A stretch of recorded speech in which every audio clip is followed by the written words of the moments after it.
മലബാർ നോമാഡ്സിന്റെ മറ്റൊരു എപ്പിസോഡിലേക്ക് എല്ലാവർക്കും സ്വാഗതം. ഓസ്ട്രേലിയൻ സമതലങ്ങളിലൂടെയുള്ള നമ്മുടെ യാത്ര തുടരുകയാണ്. ഈ ഒരു എപ്പിസോഡിൽ ഔട്ട്ബാക്കിലെ സ്ഥിരം കാഴ്ചകളിലൊന്നായ റോഡ് ട്രെയിനുകളെ കുറിച്ചും ചരിത്രാതീത കാലം മുതൽ ഇവിടെ ജീവിച്ചിരുന്ന ആദിവാസികളെ കുറിച്ചും അതുപോലെ തന്നെ ഇന്നത്തെ ജനങ്ങളുടെ ജീവിത രീതികളെ കുറിച്ചൊക്കെയാണ് നമ്മൾ സംസാരിക്കുന്നത്. അപ്പോൾ നമുക്ക് നമ്മുടെ യാത്ര തുടരാം.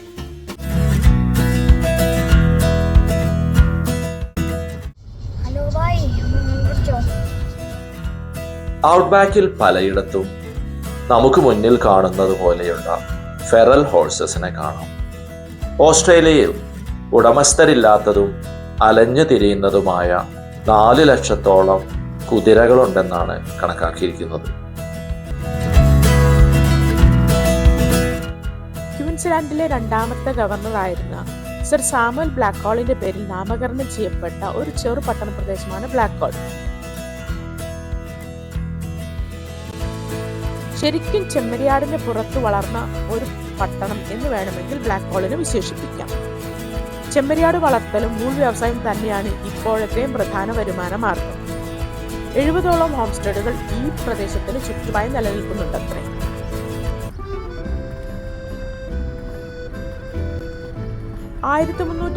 ആളുകളാണ് ഇപ്പോഴത്തെ ഇവിടുത്തെ ജനസംഖ്യ. 1965 ഇത് 3000-ൽ അധികമായിരുന്നു എന്നാണ് കണക്ക്. പൊതുവെ ഔട്ട്ബാക്കിലെ എല്ലാ പട്ടണങ്ങളിൽ നിന്നും ആളുകൾ ഒഴിഞ്ഞു പോകുന്നുണ്ട്. ജനസംഖ്യ കുറഞ്ഞു വരികയാണ് ഈ പ്രദേശങ്ങളിലെല്ലാം.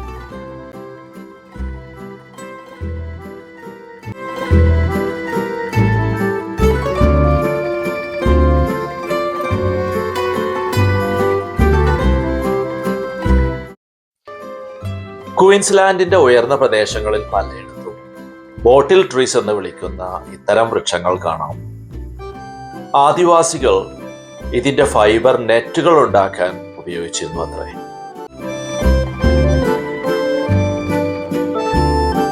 ഹലോ ഫ്രണ്ട്സ്, ഓസ്ട്രേലിയൻ ഔട്ട്ബാക്കിലെ സ്ഥിരം കാഴ്ചയാണ് എൻ്റെ പുറകിൽ കാണുന്ന രീതിയിലുള്ള റോഡ് ട്രെയിനുകൾ.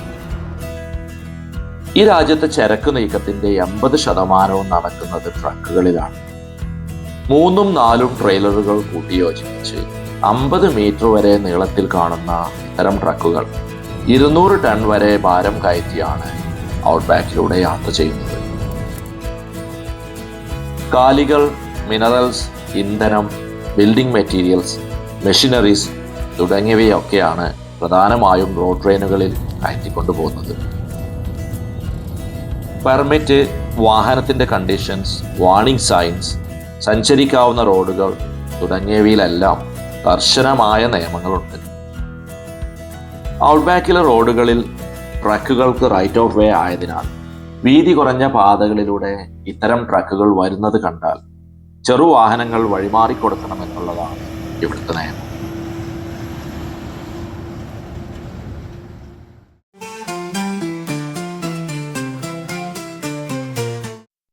ഇന്ന് വളരെ വിജനമായി കാണപ്പെടുന്ന ഈ ഭൂപ്രദേശങ്ങളിൽ ബ്രിട്ടീഷുകാർ ഇവിടെ വരുന്നതുവരെ വളരെ സമ്പന്നമായ ഒരു സംസ്കാരവും സന്തുഷ്ടമായ ഒരു ജീവിത ശൈലിയും നിലനിന്നിരുന്നു.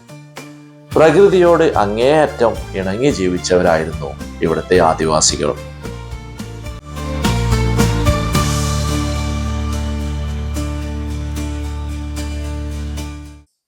ഓസ്ട്രേലിയയിലേക്ക് രണ്ടാമത്തെ വേവ് ഓഫ് മൈഗ്രേഷൻ അല്ലെങ്കിൽ കുടിയേറ്റ തരംഗം ഉണ്ടാകുന്നത് 4000 വർഷങ്ങൾക്ക് മുമ്പാണ്. അക്കാലത്ത് സൗത്ത് ഇന്ത്യയിൽ നിന്നടക്കമുള്ളവർ ഇവിടെ എത്തിച്ചേർന്നിട്ടുണ്ടെന്നാണ് പല പഠനങ്ങളും പറയുന്നത്. ആദിവാസികളിൽ പലരുടെയും മുഖം ശ്രദ്ധിച്ചാൽ നമുക്കത് മനസ്സിലാക്കാം. സെൻട്രൽ ഏഷ്യയിലും മെഡിറ്ററേനിയൻ്റെ തീരങ്ങളിലും മനുഷ്യർ കൃഷി ചെയ്ത് ജീവിക്കാൻ തുടങ്ങിയിട്ട് 10,000-ലേറെ വർഷങ്ങളായെങ്കിലും ഇവിടെ വ്യാപകമായി കൃഷി ചെയ്ത ചരിത്രമില്ല. സ്ഥിരമായി ഒരിടത്തും തങ്ങാത്ത ഇവർ മരങ്ങൾ കൊണ്ടുണ്ടാക്കിയ താൽക്കാലിക ഷെൽട്ടറുകളിലാണ് ജീവിച്ചിരുന്നത്. ഹണ്ടർ ഗാദറർ സംസ്കാരം ഭൂമിയിലെ മറ്റു ഭാഗങ്ങളിൽ നിന്നൊക്കെ അപ്രത്യക്ഷമായിട്ട് ആയിരക്കണക്കിന് വർഷങ്ങളായെങ്കിലും കഴിഞ്ഞ ഒരു 200 വർഷങ്ങൾക്ക് മുമ്പ് വരെ നായാടിയും പ്രകൃതിയിൽ നിന്ന് ലഭിക്കുന്ന ഭക്ഷണം ശേഖരിച്ചുമാണ് ഇവർ ജീവിച്ചിരുന്നത്. കാട്ടിൽ ലഭിക്കുന്ന ബുഷ് പൊട്ടാറ്റോ, ധാന്യങ്ങൾ, വേരുകൾ, പല്ലിവർഗ്ഗങ്ങൾ, കാങ്കരൂസ്, എമ്യൂസ്, മത്സ്യങ്ങൾ, ആമകളൊക്കെയായിരുന്നു അവരുടെ ഭക്ഷണം.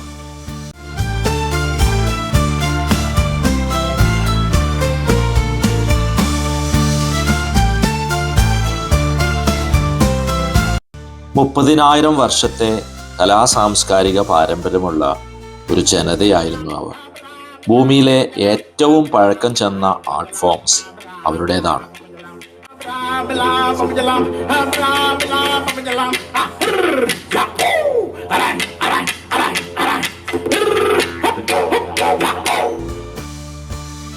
ഇരുമ്പടക്കമുള്ള ലോഹങ്ങൾ ഇവിടെ കൊണ്ടുവരുന്നത് യൂറോപ്യൻസ് ആണ്.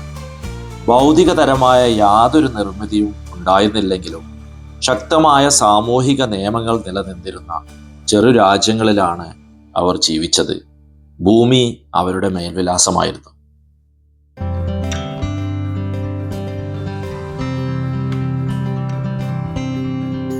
ആകാശം ഇപ്പൊ തെളിഞ്ഞു തുടങ്ങിയിരിക്കുന്നു. നമുക്ക് എത്തിച്ചേരേണ്ട ചാൾവിൽ എന്ന പട്ടണത്തിലേക്ക് ഇനി അധികം ദൂരമില്ല. എല്ലാ പ്രവചനങ്ങൾക്കും അപ്പുറത്താണ് സമതലങ്ങളിലെ കാലാവസ്ഥ. പസഫിക് സമുദ്രത്തിൽ നിന്ന് ഈർപ്പവും കൊണ്ടുവരുന്ന വടക്കു കിഴക്കൻ കാറ്റിനെ തടഞ്ഞു നിർത്താൻ ഇവിടെ ഉയർന്ന പർവ്വതങ്ങളൊന്നും തന്നെയില്ല. 10-20 വർഷത്തേക്ക് സ്ഥിരമായി മഴയാണെങ്കിൽ പിന്നെ ഒരു 20 വർഷത്തേക്ക് വരൾച്ചയാണ്. ഇന്ന് പച്ച പുതച്ചു കാണുന്ന പല പുൽമേടുകളും മരുഭൂമികളായി മാറാൻ അധികം സമയം വേണ്ട. പാടെ ഉപേക്ഷിക്കപ്പെട്ടതോ ചെറിയ ജനസംഖ്യയുള്ളതൊക്കെ ആയ ഗ്രാമങ്ങൾ വഴിയിൽ പലയിടത്തും കാണാം. ആദ്യകാലങ്ങളിൽ ഔട്ട്ബാക്കിലേക്ക് കുടിയേറിയ പലരും പിന്നീട് വരൾച്ച കാരണം തീരദേശങ്ങളിലേക്ക് ചേക്കേറി.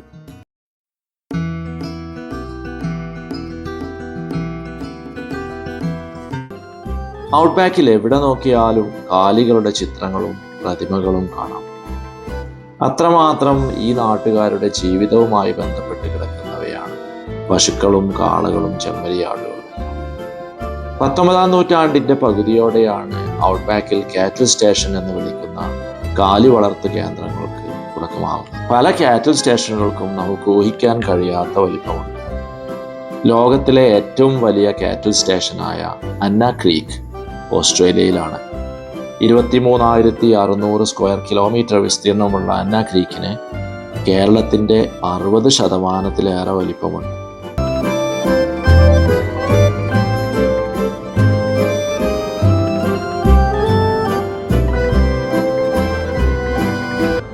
ഉച്ചതിരിഞ്ഞ് ഏതാണ്ട് 4 മണിക്ക് അടുപ്പിച്ചാണ് ചാൾവെല്ലിൽ നമ്മൾ താമസത്തിനായിട്ട് ബുക്ക് ചെയ്തിട്ടുള്ള മോട്ടലിൽ എത്തുന്നത്. അത്യാവശ്യം നല്ല ചൂടുണ്ട്. ചെക്ക് ഇൻ ചെയ്ത് റൂമിൽ കയറി പിൻവാതിൽ തുറന്ന് നോക്കുമ്പോൾ കാണുന്നത് ആർത്തലച്ച് വളർന്നു നിൽക്കുന്ന ഒരു കറിവേപ്പാണ്. നാട്ടിലൂടെ ഇത്ര പച്ചപ്പോട് കൂടി വളർന്നു നിൽക്കുന്ന ഒരു കറിവേപ്പ് ചെടി ഇതുവരെ കണ്ടിട്ടില്ല.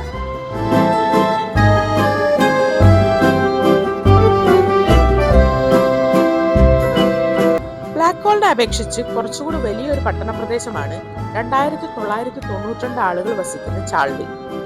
വരിഗോ നദി ഒഴുകുന്നത് ചാൾവില്ലിലൂടെയാണ്.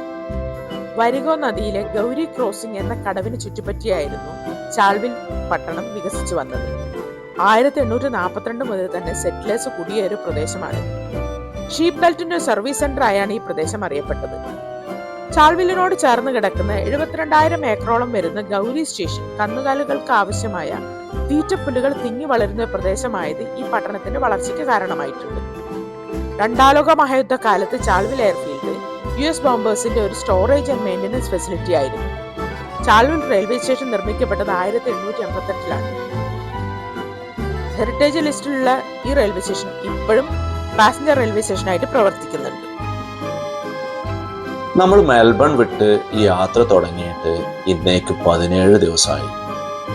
ക്വീൻസ്ലാൻഡിലെ ചാൾവില്ലിൽ നിന്നും ന്യൂ സൗത്ത് വെയിൽസിലെ ബെർക്കിലേക്കുള്ള 450 കിലോമീറ്റർ ആണ് ഇന്നത്തെ നമ്മുടെ യാത്ര. ഇന്നലെ പറഞ്ഞു നിർത്തിയ ആദിവാസികളുടെ ചരിത്രത്തിലേക്ക് നമുക്കൊന്ന് തിരിച്ചു പോകാം. തങ്ങൾ കാലുകുത്തുന്ന ഭൂപ്രദേശങ്ങളുടെ അവകാശികൾ തങ്ങളാണ് എന്ന് വിശ്വസിച്ചിരുന്ന ബ്രിട്ടീഷുകാരുടെ വരവോടുകൂടി സ്വന്തം ഭൂമിയിൽ നിന്നും അവർ പിഴുതെറിയപ്പെട്ടു. 19-ാം നൂറ്റാണ്ടിന്റെ തുടക്കത്തിൽ ഇവിടെ ജോലി ചെയ്തവർക്ക് കൂലിയായി മദ്യവും ടൊബാക്കോയും നൽകിയിരുന്നു എന്ന് ക്വീൻസ്ലാൻഡ് ഗവൺമെന്റിന്റെ ചരിത്രരേഖകൾ സാക്ഷ്യപ്പെടുത്തുന്നുണ്ട്.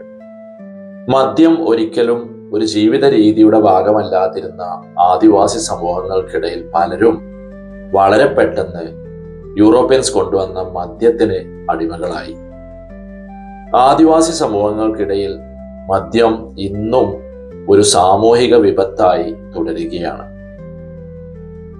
യൂറോപ്യൻസ് കൊണ്ടുവന്ന വസൂരി പോലെയുള്ള രോഗങ്ങൾ കാരണം ജനസംഖ്യയിലെ നല്ലൊരു വിഭാഗം ആളുകൾ മരണപ്പെട്ടു. രാജ്യത്തിന്റെ പല ഭാഗങ്ങളിലും ഉണ്ടായ സ്കർമിഷസ് അല്ലെങ്കിൽ സംഘടനകൾ കാരണം കൊല്ലപ്പെട്ട ആളുകളുടെ വ്യക്തമായ കണക്കുകൾ ഇന്നും ലഭ്യമല്ല. 1788 10 ലക്ഷത്തോളം ഉണ്ടായിരുന്ന ആദിവാസികളുടെ ജനസംഖ്യ 1900 ആകുമ്പോഴേക്കും ഏകദേശം 1 ലക്ഷമായി ചുരുങ്ങി.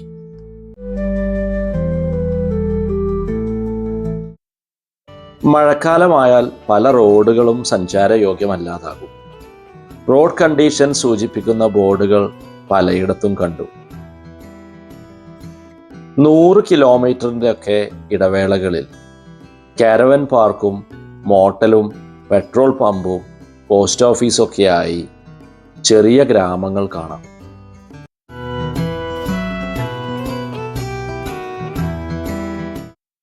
ക്വീൻസ്ലാൻഡ് വിട്ട് നമ്മളിപ്പോൾ ന്യൂ സൗത്ത് വെയിൽസ് എന്ന സ്റ്റേറ്റിലേക്ക് കടന്നിരിക്കുകയാണ്.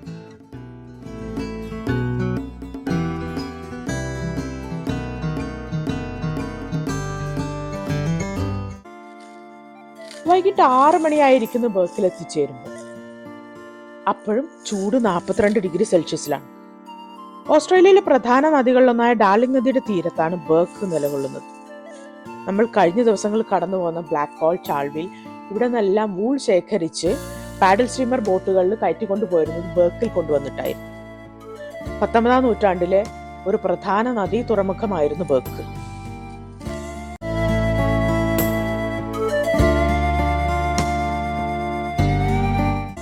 ഇവിടുത്തെ ആദിവാസി സമൂഹത്തിന്റെ അധിനിവേശത്തിനെതിരെയുള്ള ചെറുത്തുനിൽപ്പിന്റെ ചരിത്രമുറങ്ങുന്ന ഒരു മണ്ണുകൂടിയാണ് ബർക്ക്. 1835 മുതൽ തന്നെ ഇവിടെ കാലുറപ്പിക്കാനുള്ള ശ്രമങ്ങൾ ബ്രിട്ടീഷുകാർ ആരംഭിച്ചിരുന്നു. പക്ഷേ ഇവിടുത്തെ ആദിവാസികളുടെ എതിർപ്പ് കാരണം 1859 വരെ അവർക്കത് സാധിച്ചില്ല. 1859 പാഡൽ സ്ട്രീമർ ബോട്ടുകളുടെ വരവാണ് ബ്രിട്ടീഷുകാരെ ഇവിടെ സെറ്റിൽ ചെയ്യുന്നതിന് വലിയ രീതിയിൽ സഹായിച്ചത്. ഇവിടുത്തെ ആദ്യത്തെ കാറ്റൽ സ്റ്റേഷൻ സ്ഥാപിച്ച വിൻസെന്റ് ജെ ഡൗളിംഗ് ആദിവാസികളുടെ കുന്തമുനയിൽ നിന്നും ബൂമറാങ്ങിന്റെ ആക്രമണത്തിൽ നിന്നും കഷ്ടിച്ചാണ് രക്ഷപ്പെട്ടത്. ഇവിടുത്തെ പോപ്പുലേഷനിൽ 30% ഇപ്പോഴും ആദിവാസികളാണ്. ഈ യാത്രയിലെ ഞങ്ങളുടെ താമസം മിക്കവാറും മോട്ടലുകളിലാണ്. 1875 മുതൽ ബർക്കിൽ പ്രവർത്തിച്ചു വരുന്ന ഈ മോട്ടൽ മുഴുവനും പഴയ കാലത്തെ ജലഗതാഗത സമ്പൽഘടനയുടെ ഓർമ്മകളാണ്. ട്രക്കുകളും ട്രെയിനുകളുമെല്ലാം ചരക്ക് നീക്കം ഏറ്റെടുത്തതോടെ ബർക്ക് എന്ന ഈ ടൗൺഷിപ്പിൽ നിന്നും ആളുകൾ ഒഴിഞ്ഞു പോകാൻ തുടങ്ങി.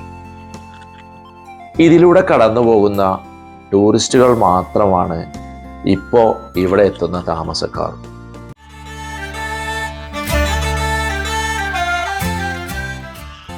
നാട്ടുകാരുടെ സാമൂഹിക ജീവിതത്തിലെ പ്രധാന ഘടകങ്ങളിലൊന്നാണ് പബ്ബുകൾ.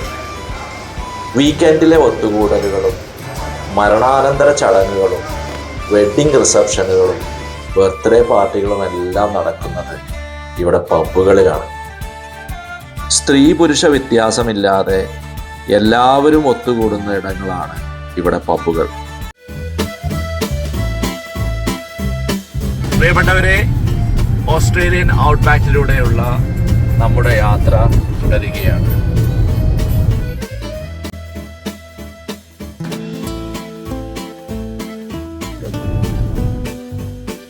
വീഡിയോ ഇഷ്ടപ്പെട്ടു എന്നുണ്ടെങ്കിൽ സബ്സ്ക്രൈബ് ചെയ്യാനും ബെൽ ബട്ടൺ പ്രസ് ചെയ്യാനും മറക്കരുത്. യാത്രയുടെ കൂടുതൽ വിശേഷങ്ങൾ